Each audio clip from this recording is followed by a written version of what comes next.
ایک بھائی نے یہ سوال کیا ہے کہ کرنسی کا کاروبار کرنا جائز ہے یا نہیں۔ جواب دینے سے پہلے یہ بات سمجھیے، اگر حکومت نے لوکل کرنسیوں پر پابندی لگائی ہو تو چونکہ جائز امور میں حکومت کی بات کو ماننا لازم ہوتا ہے،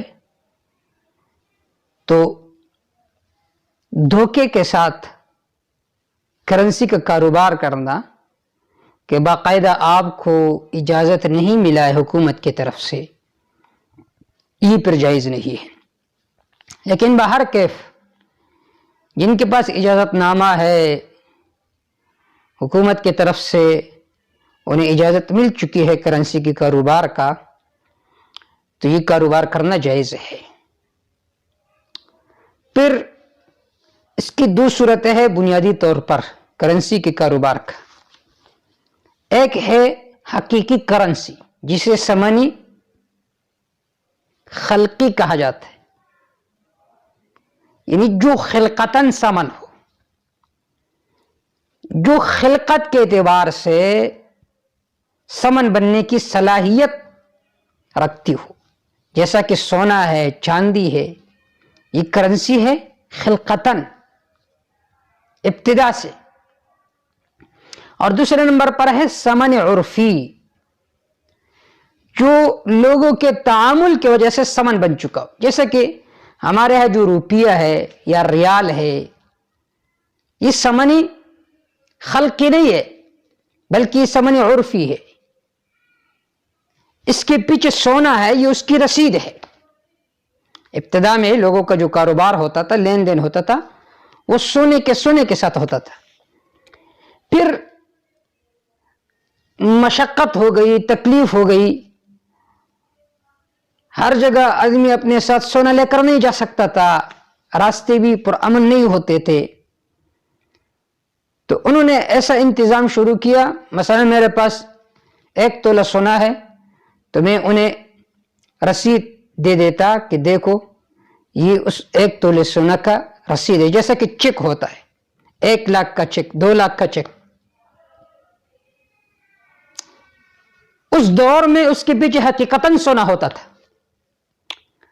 پھر زمانہ ایسا ہوا کہ اسی رسید کے ذریعے سے کاروبار اتنا آگے پھیلا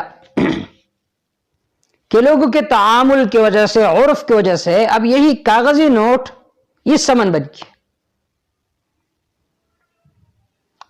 اور پھر ہر حکومت نے اپنے طرف سے نوٹ وہ بنانا شروع کر دی۔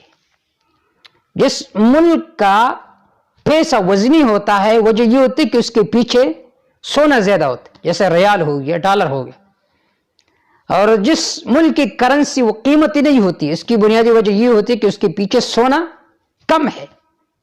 جیسا کہ ہمارے قریب ہی ایران ہے، اس کا جو پیسہ ہے اور کرنسی ہے وہ بہت زیادہ گری ہوئی ہے بنسبت پاکستان کی۔ پھر پاکستان سے اچھی کرنسی وہ انڈیا کا ہے، پھر عرب امارات کا ہے، پھر سب سے بہتر ڈالر ہے، کیونکہ ان کے پیچھے سونا زیادہ مقدار میں ہوتا ہے۔ تو یہ ہے ثمن عرفی، لوگوں کے تعامل کی وجہ سے، عرف کی وجہ سے یہ ثمن بن چکا ہے، خلقتاً یہ ثمن نہیں ہے۔ تو اگر کرنسی کا کاروبار وہ حقیقی سونے چاندی کے ساتھ ہے، ثمنی خلقی کے ساتھ ہے، تو پھر اس کی دو صورت ہے۔ پہلی صورت یہ ہے کہ متحد الجنس کا تبادلہ متحد الجنس کے ساتھ، سونے کا تبادلہ سونے کے ساتھ، چاندی کا تبادلہ چاندی کے ساتھ۔ اگر یہ صورت ہو تو اس صورت میں 2 شرطیں موجود لازمی ہے۔ نمبر 1 تقابض فی المجلس، کہ مجلس میں قبضہ ہو دونوں پر، اس میں ادھار جائز نہیں ہے۔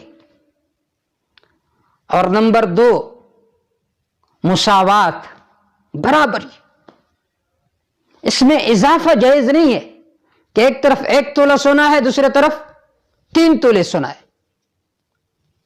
تقابض فی المجلس بھی لازمی ہے، مساوات بھی لازمی ہے، لہذا نسا بھی حرام ہے اس لیے کہ تقابض فی المجلس نہیں پائے گیا، ادار حرام ہے اس میں کیونکہ مجلس میں بدلین پر قبضہ شرط ہے، اور نسا بھی حرام ہے، ادار بھی حرام ہے، ادار بھی حرام ہے، اور تفاضل اضافہ بھی حرام ہے، بلکہ مساوات لازمی ہے۔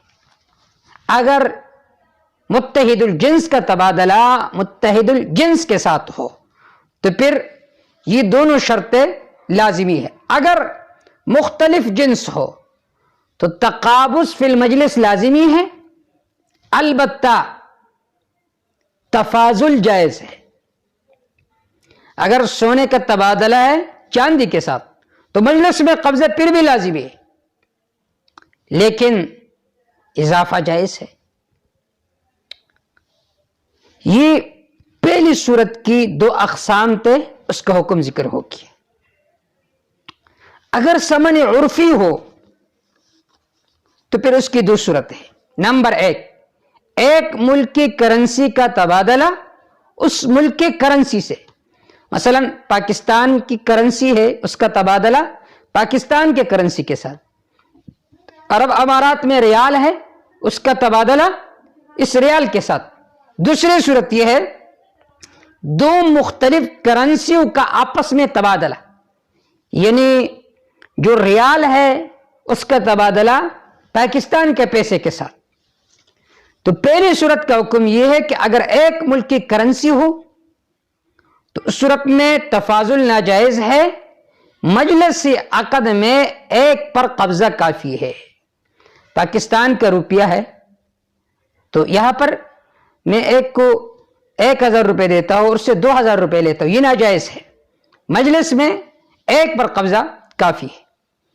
اگر مختلف ملکوں کی کرنسیوں کا تبادلہ ہو، مثلا آپ نے عرب امارات سے ریال وغیرہ بھیج دیے پاکستان، اب اس کو تم تبدیل کرتے ہو پاکستان کے روپیوں پر، تو اب یہ مختلف کرنسیوں کا آپس میں تبادلہ ہے، تو اس صورت میں حکم یہ ہے کہ تفاضل جائز ہے، تفاضل جائز ہے، لیکن کسی ایک پر قبضہ کافی ہے، کسی ایک پر قبضہ کافی ہے۔ تفاضل جائز ہے، اضافہ جائز ہے، اور ان میں سے کسی ایک پر بھی آپ قبضہ کریں تو یہ کافی ہے۔ تو حاصل یہ ہے کہ اگر آپ کرنسی کا کاروبار کر رہے ہیں، پاکستان کی کرنسی کو تبدیل کرتے پاکستان کے کرنسی کے ساتھ، تو تفاضل اضافہ ناجائز ہے، مجلس عقد میں ایک پر قبضہ کافی ہے۔ اگر مختلف کرنسیوں کا تبادلہ ہے آپس میں، پاکستان کے روپیوں کو تبدیل کرتے ہو ریال میں، تو اس صورت میں تفاضل جائز ہے۔ تفاضل یعنی پاکستان کی 50 روپے ہے اور عرب امارات کا 1 روپیہ ہے، تو تفاضل جائز ہے، اور مجلس میں کسی ایک پر قبضہ بھی کافی ہے۔ لیکن اس تفصیل کے سمجھنے کے بعد یہ بھی سمجھیے کہ اس میں غبن نہ ہو، دھوکہ نہ ہو، جیسا کہ آج کل مختلف کرنسیاں مارکیٹ میں آ چکی ہے، اور اس سے یہ بات بھی واضح ہوگی کہ آج کل جو بٹ کوائن کرنسی ہو گئے، بہت سارے کرنسی، تو اس میں قبضہ نہیں ہوتا، تقابض نہیں ہوتا، کسی ایک پر بھی قبضہ نہیں ہوتا، ہوائی چیزیں ہوتی ہے ایک دوسرے پر بیچ دی جاتی ہے۔ تو اس کی حرمت کی ایک وجہ یہ بھی ہے کہ جس چیز پر قبضہ ممکن ہو اور قبضے کی صلاحیت اس میں موجود ہو تو اس پر قبضہ کرنا لازمی ہوتا ہے۔ اللہ